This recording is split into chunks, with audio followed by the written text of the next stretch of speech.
गोरक्षा कायदे आणि गरज.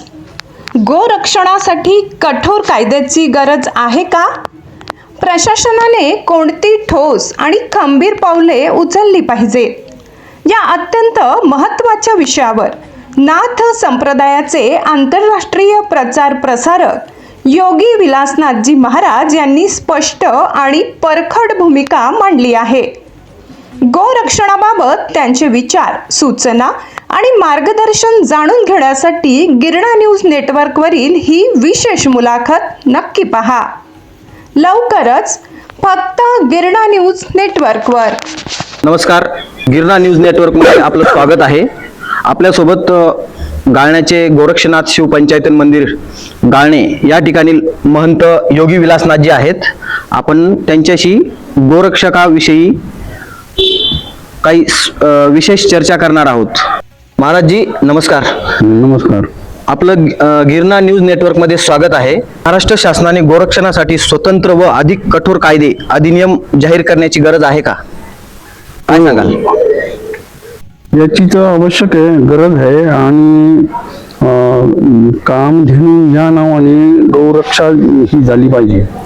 कारण ही हिचेनी आपली हिंदू संस्कृती आणि पर्यावरण आणि त्याप्रमाणे शेतकरी वर्ग आहे, त्यांना गायीपासून भरपूर फायदा आहे.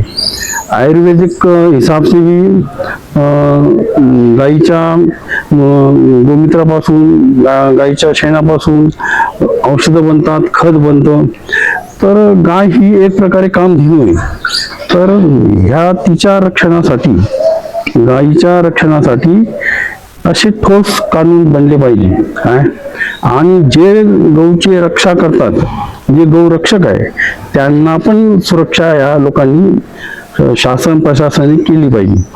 कारण जसं पोलीस मित्र असतात त्याप्रमाणे गौरक्षकांना पण मित्र बनवून शासनाने त्यांना योग्य ती मदत केली पाहिजे. विशेषतः कानून केले पाहिजे. त्यांच्यावर पण जे गौची हत्या करतात किंवा गौची चोरी वगैरे करतात, ते लोक अटॅक करतात, त्यापासून यांचं संरक्षण पण झालं पाहिजे. तर असं एक कायद्यात कानून बनवून, कायदा बनवून गौचं रक्षा झाली पाहिजे. गेल्या 10 वर्षात गोरक्षकांवर अनेक हल्ले झालेत, अनेक घटना समोर आल्यात. अशा आरोपींवर कठोर कारवाई व्हावी अशी आपल्याला काय वाटतं? कठोर कारवाई केल्याशिवाय समाजात सुधारणा होत नाही. त्याप्रमाणे जे गौमित्रांवर, आपलं गौरक्षकांवर हे करतात, अटॅक करतात, तर त्यांच्यावर कठोर कारवाई केली पाहिजे. तेव्हा ह्या सगळ्याच गोष्टीवर एक चांगला वचक बसून आणि आपल्या महाराष्ट्रात गौची रक्षा होईल. आणि जास्तीत जास्त संस्कृतीचा आपला चार प्रसार होईल. आणि अनुशासनने यात भाग घ्यायला पाहिजे. आणि अनुशासनचं हे काम पण आहे. ज्याप्रमाणे गौरक्षकांची रक्षा होली पाहिजे, त्याप्रमाणे गौंची पण रक्षा झाली पाहिजे. तर हे फार पहिल्यापासून ह्या गोष्टी चालू आहेत. याच्यावर आळा बसण्यासाठी एक कठोर कानून केलं पाहिजे.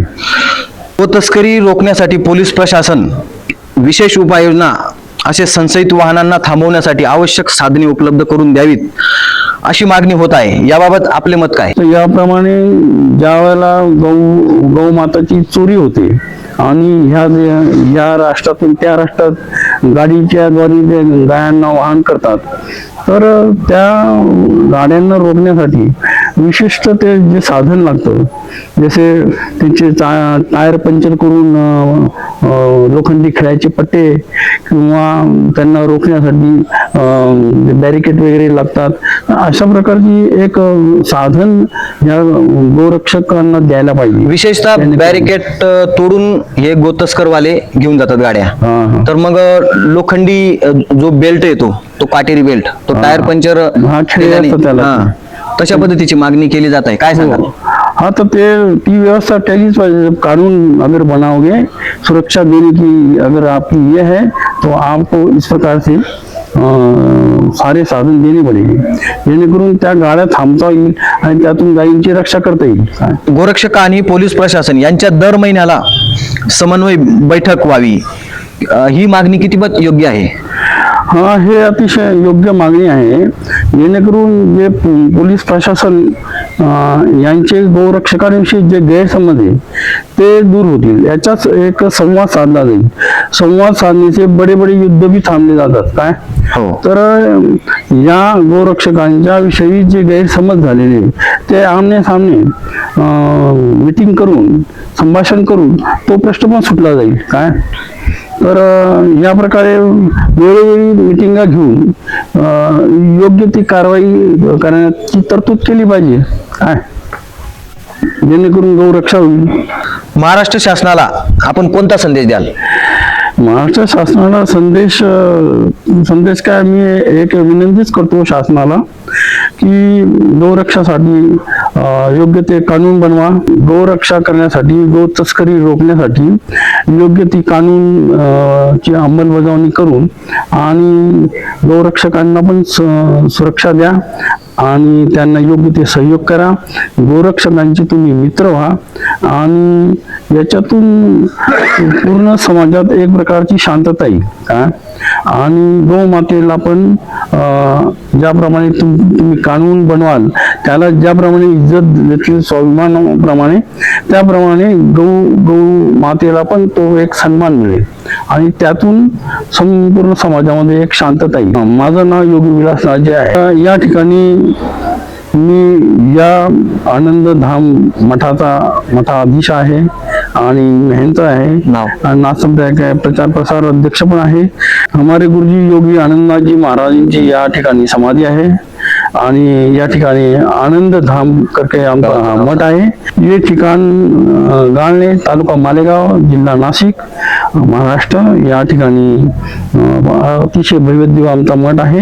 या ठिकाणी गौ सेवा पण होते, गौचा गोठा पण आहे आणि याप्रमाणे आमचा पण एक याला अनुरोध आहे जनतेला आणि शासनाला. बोलो गुरु गोरक्षनाथजी महाराज की जय.